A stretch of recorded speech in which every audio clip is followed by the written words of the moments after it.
जी बिस्मिल्लाहिर्रहमानिर्रहीम। आज का हमारा टास्क था कि हमने एपीआई को यूज़ करके ना एक आइकन बनाना था मेन्यू बार के अंदर के जैसे ही हम उस पर क्लिक करें तो एक आइकन हमें शो हो जाए कि जितने भी स्टूडेंट हैं जिन्होंने एपीआई के थ्रू खुद को रजिस्टर करवाया है वो सारे स्टूडेंट हमें वहाँ पे डाटा उनका शो होना स्टार्ट हो जाएगा। ठीक है, तो सबसे पहले मैं आपको एक दफ़ा इनकी आउटपुट चेक करवा देती हूँ कि ये एक हमने सर्च बार यहाँ पे लिखा हुआ है कि जो भी हम यहाँ पे सर्च करेंगे उनका जो डाटा है वो हमें शो हो जाएगा।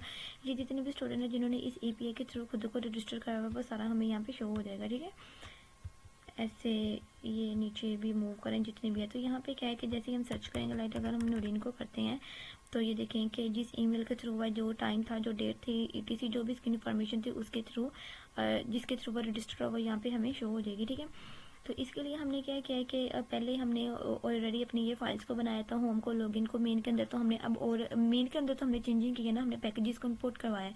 तो इसके अलावा स्टूडेंट अंडरस्कोर मॉडल और online underscore scholar dot underscore request ये हमने एक फ़ाइल बनाई है। तो इसके अंदर हमने क्या किया है कि जो एपीआई था उसको फेच किया है, यानी कि अगर ये एपीआई है होम के अंदर हमने इसका लिंक दिया हुआ है कि होम के भाई ये डायरेक्ट डैशबोर्ड के अंदर ना हमने इसका दिया हुआ है मेन्यू बार के अंदर। तो जैसे ही हम इस पर क्लिक करेंगे तो क्या हो जाएगा कि ये डाटा को फेच करेगा अपने अंदर। ठीक है, डैशिंग के थ्रू ही करेगा।